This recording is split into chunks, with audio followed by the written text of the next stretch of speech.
Good morning. I'm Anita Angelo with Century 21 Court Square Realty, and this is my second video that I'm doing on this channel. Today I would like to speak a little bit about bank-owned homes, REOs. Some people call them foreclosures, even though they've already been foreclosed upon. I chose this topic today because I am actually going around and taking pictures of some of my bank-owned homes. They require a bit more work than a residential listing. However, you know, they're pretty black and white about what they're doing, so it's easy to deal with that.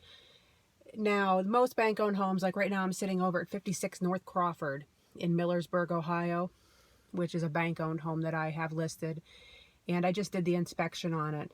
This home will pass just about any inspection for any financing. Now, before I go any further into that, I'm telling you, I'm a real estate agent, I'm not a banker.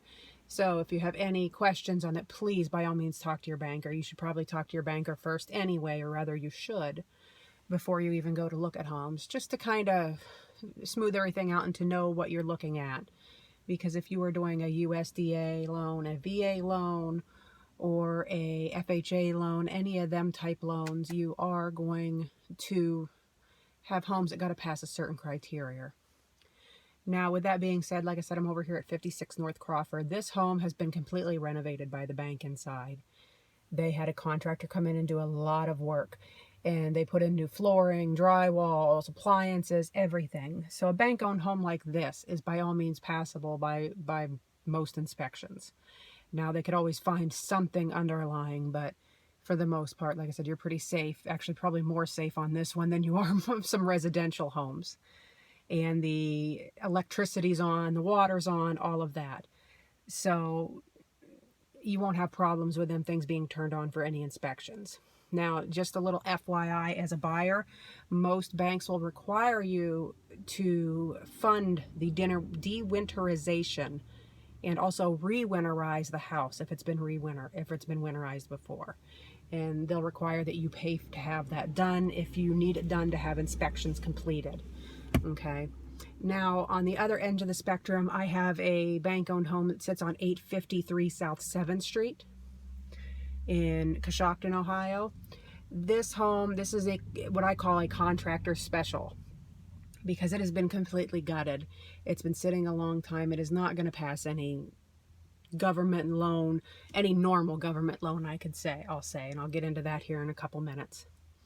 Just because of the fact that there is no wiring in it, the plumbing's all gone. You're basically looking at redoing the house from the ground up. You're buying the lot and you're buying the shell, which in that home's case, it actually does have a very stable shell.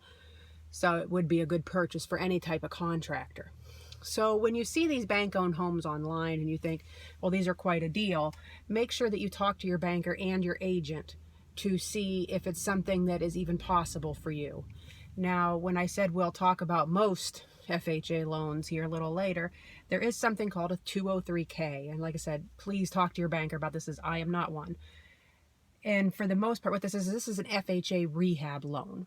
Okay, and I actually have one of my bank-owned homes that is contingent right now on the inspections that were already performed. We're just waiting to hear back. And it is a rehab loan. So that'll actually be my first experience with dealing with one of them from a seller's perspective. And they will actually roll the cost of your repairs into the loan. Okay.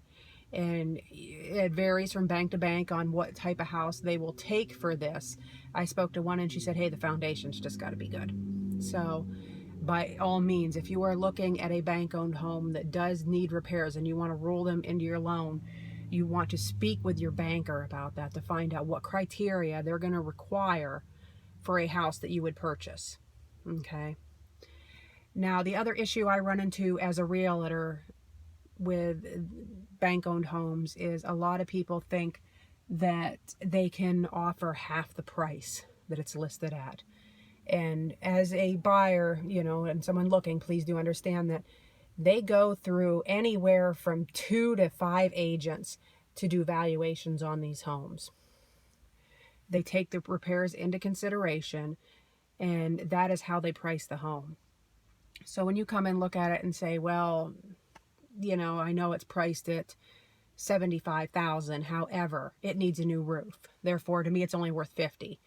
Well, what you need to take into consideration is the fact that when we priced it, we said, hey, in good condition, this home's worth 112, but it needs a new roof and it needs this and it needs that. So that's how we came to the price. Now, some banks will wheel and deal, so by all means, but, be careful of the really low offers.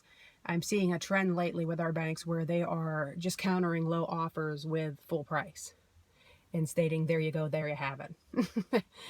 Take it or leave it. So just some things to think about.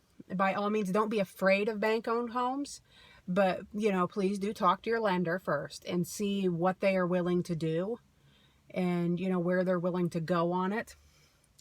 And, give me a call if you have any questions. My number is 740-565-0401.